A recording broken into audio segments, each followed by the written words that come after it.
Say what's cracking, YouTube. It's your boy 16 to life, and I'm back like I'm on a parole violation. Yard down. Now, for those of y'all that's new to my page, in 1994, I got arrested. I was sentenced to 16 years plus life, and I ended up doing 24 years straight in the California prison system. During that time, I accumulated some good stories, some good insight on gangs, prison, and I'm going to drop a little bit of that on y'all today. In the event you happen to like this video, you already know what it is. Hit the like button, subscribe, hit that notification bell. That way, anytime I drop a story, you'll be notified ASAP, and you can hop on it whenever you're ready. Don't forget, I be rapping, man. I really be gassing. I got a video called Never Gave Me Therapy. It's on all major streaming. The video is on my YouTube page. The song is on all major streaming sites, so definitely be sure to check that out. With all that being said, let's hop right up into this right here. Now, what I'm talking about today is leaving the gang. You know, for the most part, I'm talking about black gangs, and I'm talking about street gangs. Now, in the event you have joined a gang of maybe a different organization or a higher organization, then you may have some trouble, you may have some problems. But like I say, I'm talking about primarily the average street gang and the average black gang. Now, if you happen to leave your gang, for the most part, you're not going to be bothered. You're not going to be harassed due to the fact that, you know, a lot of the black gangs are loosely organized. You know, you never had, for the most part, you have older homies who may be out there on the streets giving advice and this and that, but no one's really just making rules of in terms of if a person leaves the gang, he gonna be killed. So for those of you guys who've never gang banged, you know, who've got a lot of your information from these movies and stuff like that, for the most part, that stuff's not true, you know. Now, there is one way to leave the gang, and the gang is called a put-off. You know, and in order to join the gang, you have to go through a process from what a lot of people may do is called, you know, you get put on.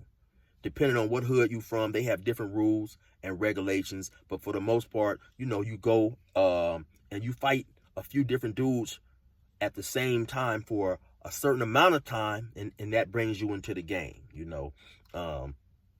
And sometimes, you know, when say you do something that's frowned upon, you may get put off. You know, they may call a meeting, and you may not even know that you're the topic of discussion or whatever. You may not realize that you're gonna get put off, and so they go to talking about it. You know, talking about whatever you did that was highly frowned upon, and your homies decide that you're no longer worthy to represent the gang. And this may have already been planned, but just unbeknownst to you. And the next thing you know, you look up and bing, boo, bop, boo, bop, bing, bing, bop, boo, bing. You got a whole bunch of dudes beating your ass, putting you off the hood, telling you that you're no longer welcome. Now, that's one way to get, you know, that you can leave the gang. But now, for most individuals, if your homies was to call you and say, hey man, look, you did something foul, man, we fit to beat your ass and put you off the hood. Let's be real.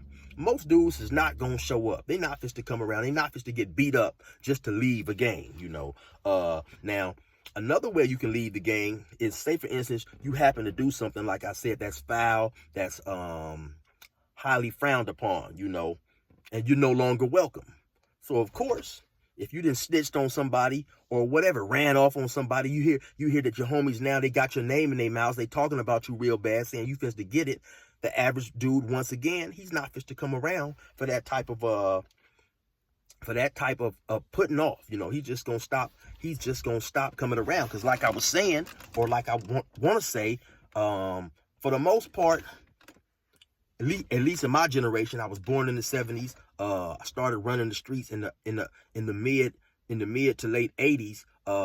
Back in my day, most people who joined the gang were from that neighborhood. They grew up there and they had ties and connections. Nowadays, gang banging, people joining hoods is so sensationalized and glamorized by social media. Now you have everybody gang banging all across America and even in other places. So now these gangs, they become cool to want to join. And so people have no real connection. You know, you may have a person who's from an area he's never even lived in, but he's come over there, you know, he started hanging with dudes because it's cool in his mind to be a part of this. So in the event he does something now where he's no longer accepted, he just basically stops coming around.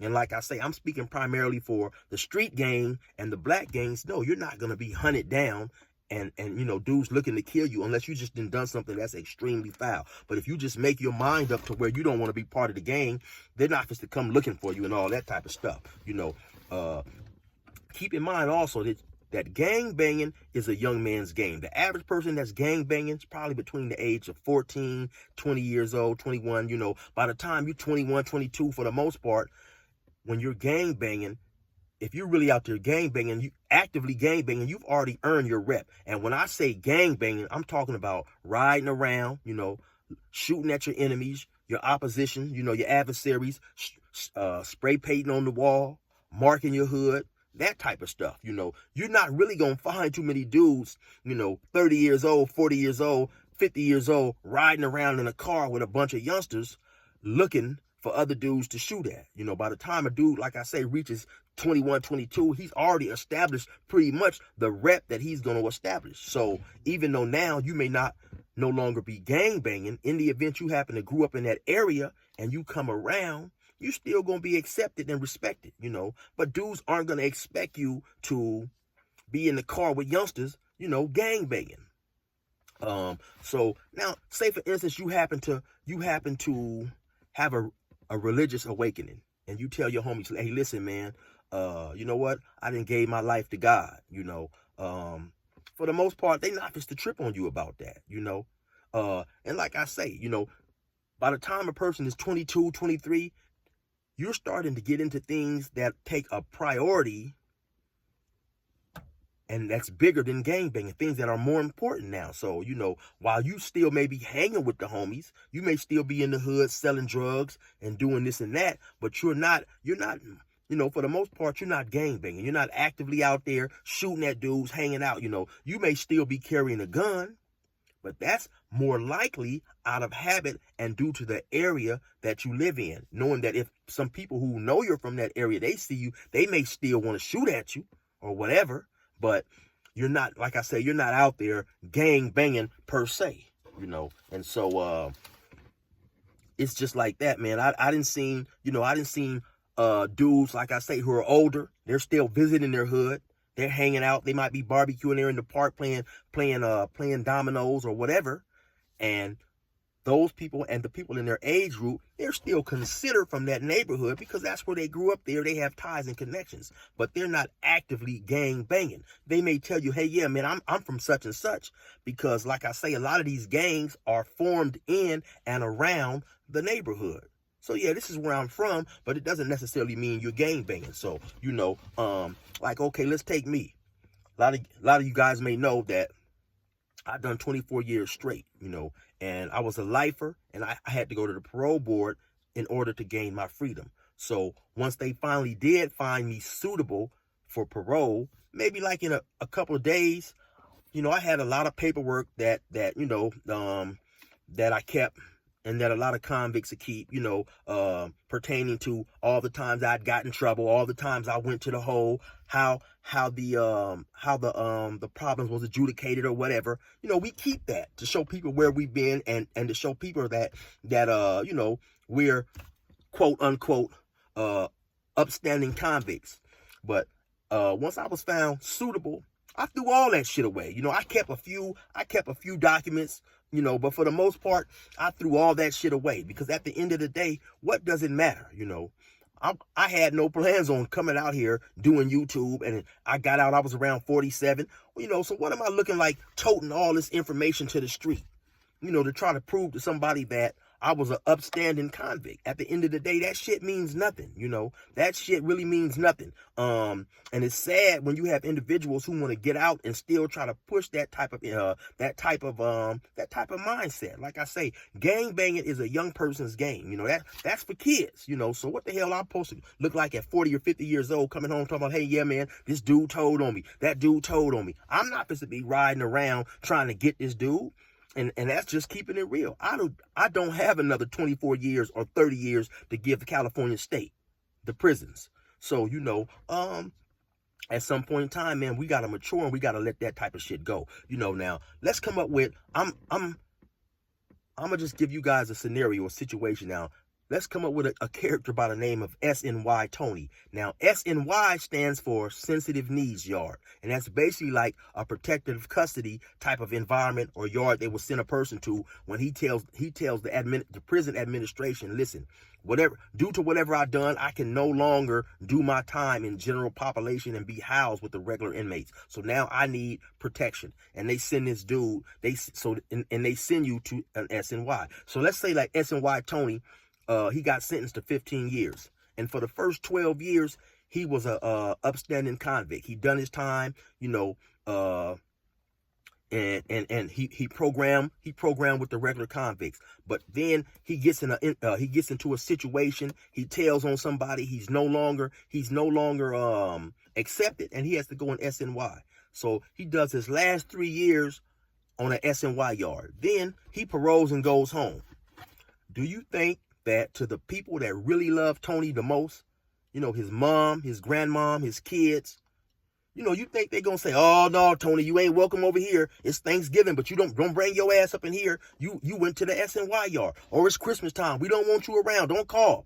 My hell no, man. So, that shit to the people, that shit, to the people that matter most to you and you matter most to them, they don't care about that stuff, So it's sad that when some dudes will do all that time and still come home trying to push that convict mentality. At some point in time, man, it seems like we all have to grow up. We all have things in our life that's bigger and better and more important than gang banging and still having that type of mentality. Like, oh, this dude's a rat, that dude's a rat. Like I say, at the end of the day, that doesn't matter. How's that shit going to get your bills paid? How's that shit going to, make you more successful in life? Unless you want to head right back to prison. Like I said, me going back to prison wasn't in my plans. So it was no need for me to even be playing with myself in terms of why should I try to hop in and hop out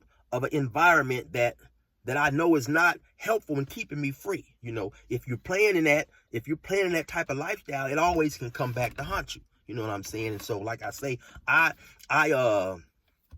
fully believe that, if you don't want no problems, don't act like you want no problems. And so that's why I chose not to bring that information out with me. And then so when I did get into the stories, that's another reason why I'll give people different names sometimes if the story is showing them in a negative light. Like I have an individual, and I did a story about him where I met him in the county jail. He was an older crip. I was a younger dude. I talked to him. I'd never been in that type of trouble before. I talked to him about the type of trouble that I was facing, and he ended up writing the DA and came and got on the stand. But what good would it do at this point for me just to, to put his name out there, say what hood he was from, and all that type of stuff? I'm not fit to ride around looking for the dude.